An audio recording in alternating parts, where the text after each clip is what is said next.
بسم الله الرحمن الرحيم. حبايبي الغاليين، ازيكم عاملين ايه؟ يلا بينا بقى كده نسمي الله. يلا وحشتوني والله. يلا نسمي الله كده ونبدأ فيديو حلو قوي هيعجبكم ان شاء الله. كده عندي قرع عسل من السنة اللي فاتت في الفريزر، فقلت نعمل بقى حاجة حلوة كده مرطبة في الحر اللي احنا فيه ده كده، ان شاء الله هيعجبكم. يلا بقى بينا بقى نصلي على النبي ونسمي الله ونبدأ الفيديو. حطينا القرع على النار وهو زي ما هو من غير ميه ومن غير اي حاجه، بس حطيت كوبايه الا ربع سكر ومعلقه فانيليا، وبعد كده بقى سبته يتسلق مع بعضه مع نفسه كده من غير اي ميه خالص. هو كده كده يسرد ميته.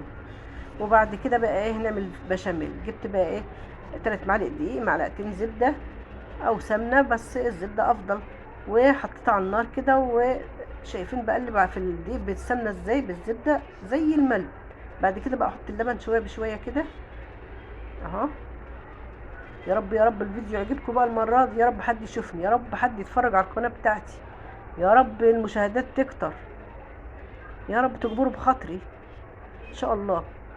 كده حطيت بقيه اللبن وهنبدا بقى نقلب كده ونسيبه على النار كده. حطيت بقى ايه بقى معلقه لبن بودر اختياري لو موجود، ومعلقه ونص او معلقتين كريم شانتيه، بيخلي البشاميل يتاكل لوحده من غير اي حاجه خالص، جميل جدا. تمام كده تمام ان شاء الله الفيديو هيعجبكم. وبعدين حطيت السكر، ضم معلقتين سكر، وقبل كده حاطه كوبايه الا ربع سكر مع القرع وهو بيتسلق.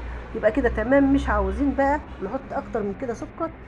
هو تبع تحليتك انت بقى، بس هو كده السكر بتاعه مظبوط بالنسبه لي، جميل قوي. كده القرع اتسلق من غير ما اهرسه من غير اي حاجه خالص.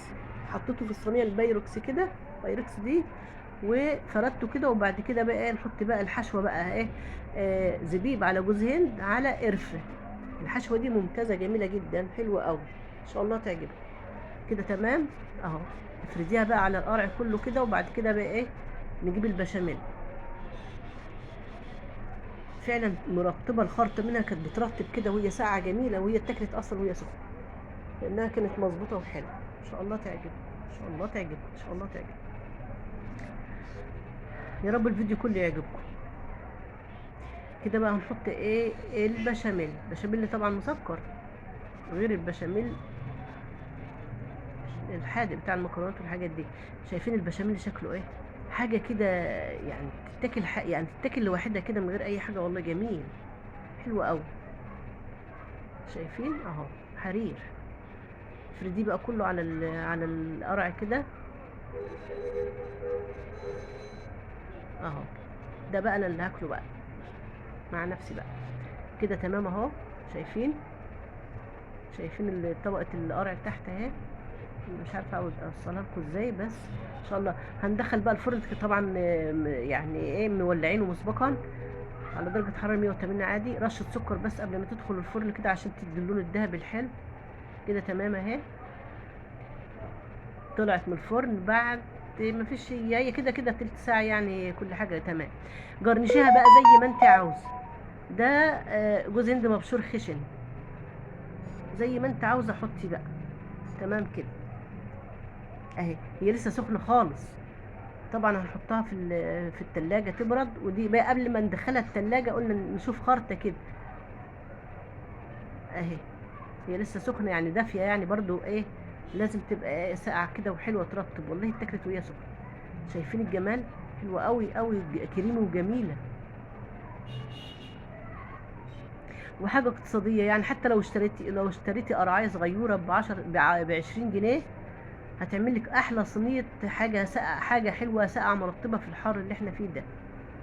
حلوة قوي ليكي ولأولادك. وطبعا القرع مغذي، اليقطين اللي اتذكر في القرآن مغذي وجميل أولاد ولينا وكله.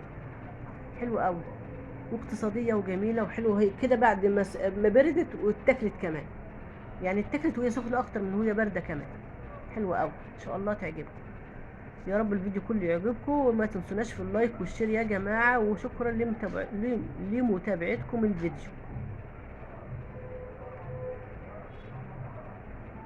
اهو.